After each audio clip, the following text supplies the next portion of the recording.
오늘 우리에게 주시는 하나님의 말씀은 에스겔 14장 12절에서 23절까지 말씀입니다.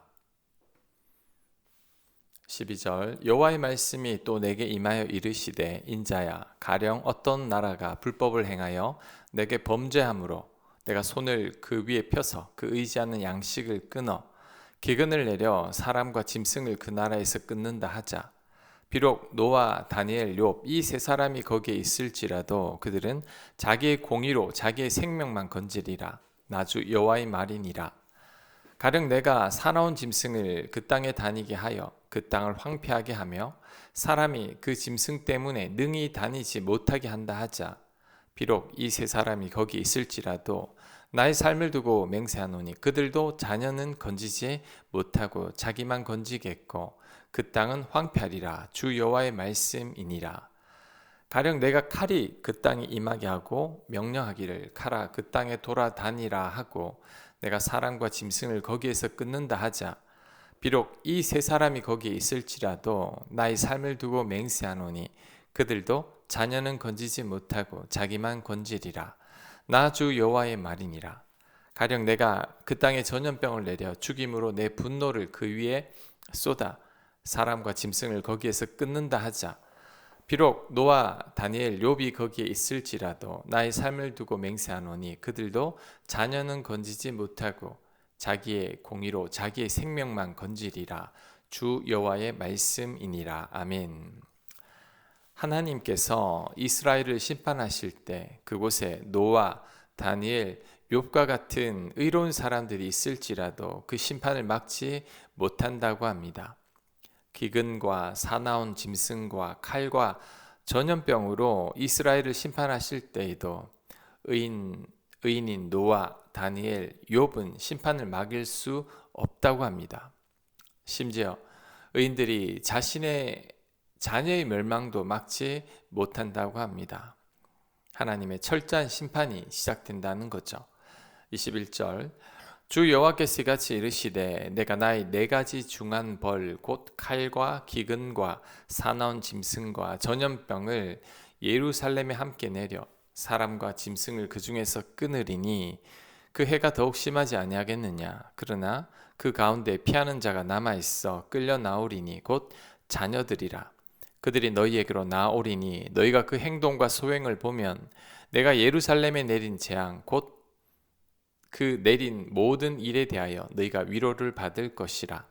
너희가 그 행동과 소행을 볼 때에 그들에 의해 위로를 받고 내가 예루살렘에서 행한 모든 일이 이유 없이 한 것이 아닌 줄을 알리라. 주 여호와의 말씀이니라. 아멘. 하나님께서 예루살렘을 심판하실 때 네 가지 방법으로 심판하시겠다고 말씀했습니다. 칼과 기근과 사나운 짐승과 전염병입니다. 이 네 가지 방법으로 철저히 심판하시겠다고 말씀하셨지만 그래도 심판을 피하는 자들이 있다고 합니다. 하나님께서 남겨두신 자녀들이죠. 이 자녀들이 예루살렘에도 있고 바벨론 포로로 끌려간 곳에도 있었습니다. 이렇게 남겨진 자들을 통해서 왜 이스라엘이 멸망했는지를 알려주시겠다고 하셨습니다. 또한 이스라엘을 재건하게 하시겠다고 말씀하셨습니다. 오늘 본문을 통해서 세 가지 교훈을 살펴보겠습니다. 자, 첫째, 모든 사람들은 자신의 죄에 책임을 져야 합니다. 비록 노아, 다니엘, 욥이 있다고 할지라도 자신들의 생명만 구원을 받는다고 합니다. 심지어 의인들의 자녀도 구원받지 못한다고 합니다. 이것은 개인의 죄는 개인이 책임을 져야 한다는 거죠. 그 어느 누구도 대신 책임을 져줄 수 없음을 의미합니다. 우리 하나님은 자비의 하나님이시지만 죄에 대해서는 결코 눈 감지 않으십니다. 아무리 의로운 사람이라고 할지라도 그들의 자녀는 구원받지 못한다는 것을 명심해야 합니다. 내 죄는 내가 책임을 져야 합니다. 신명기에서도 동일한 말씀이 있습니다. 신명기 24장 16절입니다. 아버지는 자녀로 말미암아 죽임을 당하지 않을 것이요 자녀는 아버지로 말미암아 죽임을 당하지 않을 것이니 각 사람은 자기 죄로 말미암아 죽임을 당할 것이니라. 아멘. 그러므로 우리들은 각자의 신앙을 점검하고 하나님 앞에 바로 서기 위해 노력해야 합니다. 부모님의 신앙을 들먹여서는 안 되죠. 부모님의 신앙이 내 신앙을 보장해 주는 것은 아닙니다. 종종 자신의 부모님이 목사님이고 장로님이라고 말하는 분들을 봅니다. 그게 무슨 소용이 있습니까? 내 믿음이 하나님 앞에 온전하지 않다면 아무런 소용이 없습니다. 선지자 사무엘의 아들들도 하나님 앞에 죄를 지은 자들이었습니다. 아론의 두 아들은 불로 하나님의 심판을 받았습니다. 과거 부목사 때 대신방 기간에 교구의 어떤 분에게 신방을 권유하자 사위가 목사라서 신방을 받지 않겠다고 하셨습니다. 사위가 목사니까 신방을 받을 필요가 없다는 거죠. 사위가 목사여도 내 신앙이 바르지 않다면 아무런 소용이 없습니다. 전혀 별개의 문제인 거죠. 중요한 것은 내 믿음입니다. 부모님이 믿음이 좋았고 내가 교회를 오래 다녔고 내 직분이 높다고 할지라도 지금 내가 하나님과 온전한 관계 속에 있지 못하다면 나는 아무것도 아닌 겁니다. 과거에 믿음이 좋았고 심지어 능력을 행했다고 할지라도 지금 내 믿음이 과거와 같지 못하다면 나는 퇴보한 겁니다. 하나님은 지금 나의 신앙으로 판단하지 과거의 내 신앙으로 평가하지 않으십니다. 하나님은 한때 믿음이 좋았던 사람을 원하시는 게 아니라 지금 하나님 앞에 깨어있는 자를 원하십니다.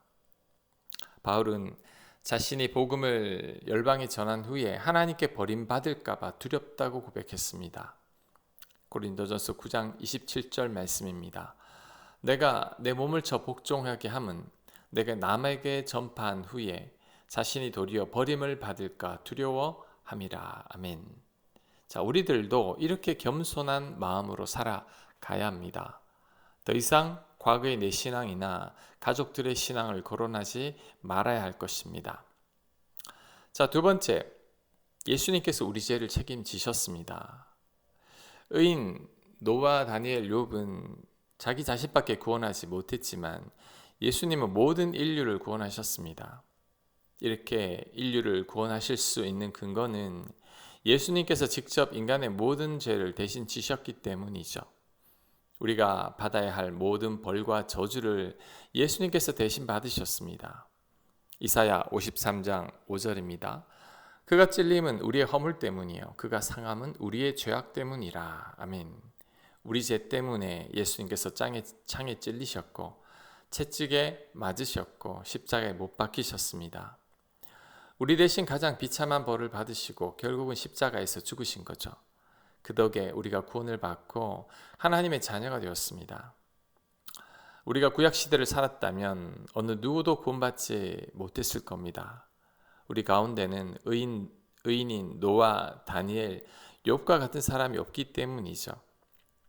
그렇게 본다면 우리가 신약시대를 살게 된 것이 얼마나 감사한지 모릅니다. 예수님의 십자가 희생이 얼마나 큰지 새삼 깨닫게 됩니다.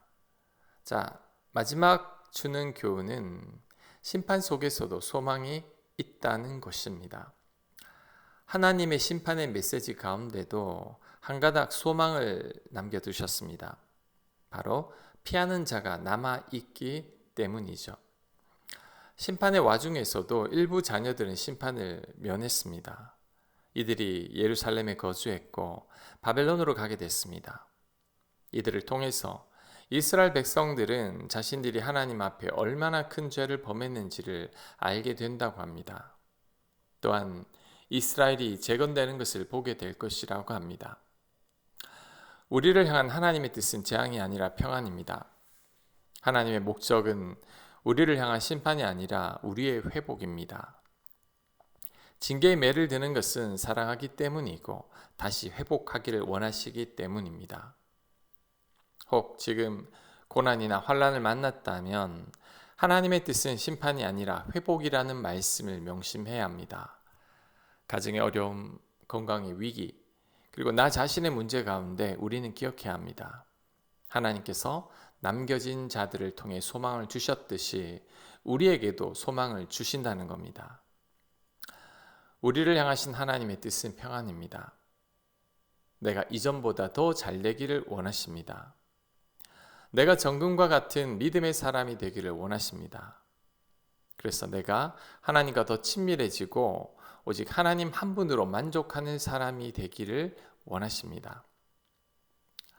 모세의 끝은 하나님의 시작이었습니다. 베드로의 실패가 반석과 같은 베드로로 거듭나게 했죠. 위대한 다윗의 영성은 큰 범죄 후에 완성된 겁니다. 예수님의 비참한 죽음이 인류를 구원하게 했죠.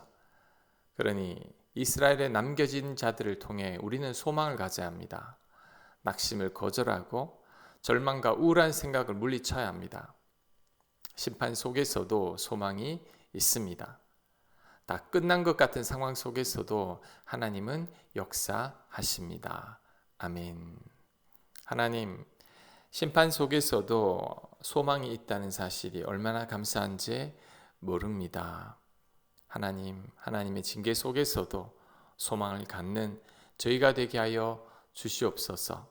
예수님 이름으로 기도합니다. 아멘.